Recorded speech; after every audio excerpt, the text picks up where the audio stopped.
Hello. Hello everyone. Good evening. Yan, malapit nang matulog yung ating mga sisiw. Ginugulo ko lang. Ganda ng tulog ng iba oh. Pataas-taas pa ng paa. Kakatapos lang natin ng ating trabaho.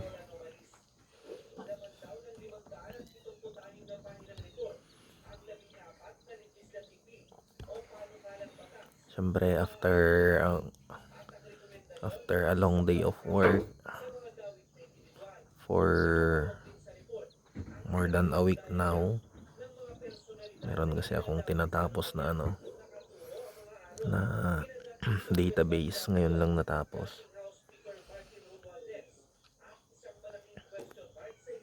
Pasyalan natin tong ating mga sisiw. Yan. They are now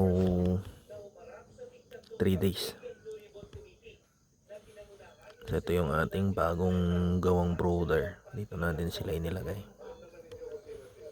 So hopefully maging productive itong ating project. Kasi hindi naman tayo pwedeng din. So ang kainaman sa mga ganitong mga kapatid ay natatanggal na yung stress mo after a tiring day of work. Hindi naman siya stressful kasi chill lang ang mga pero diretso kasi ang trabaho. Kaya pantanggal din ng pagod, stress. Nakatuwa din na may mga alaga tayo. And at the same time, habang nakakatulong siya sa ating mental health,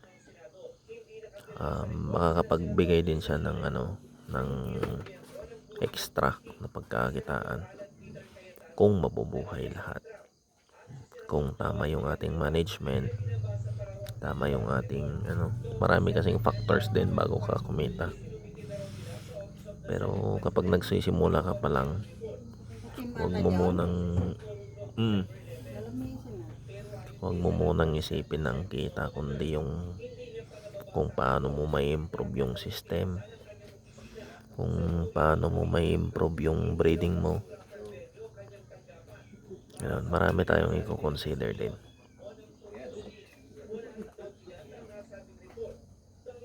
So meron tayong 55 na sisiw, 18 sa taas, 17 yung sa isang brooder, and then ito 20. Yung isa binalik namin sa 21 supposed to be, pero 20 lang yun. So they are 55. And then sa ngayon meron tayong dalawang trays ngayon na harvest for the past 2 weeks. Ay 1 week pa lang pala. So maglalagay tayo mga next week siguro. Mag-load tayo next week. Hopefully makatatlong trays bago tayo makapag-load. So hindi pa nabigyan ng vaccine nito kasi meron tayong hinihintay pa na pipisa.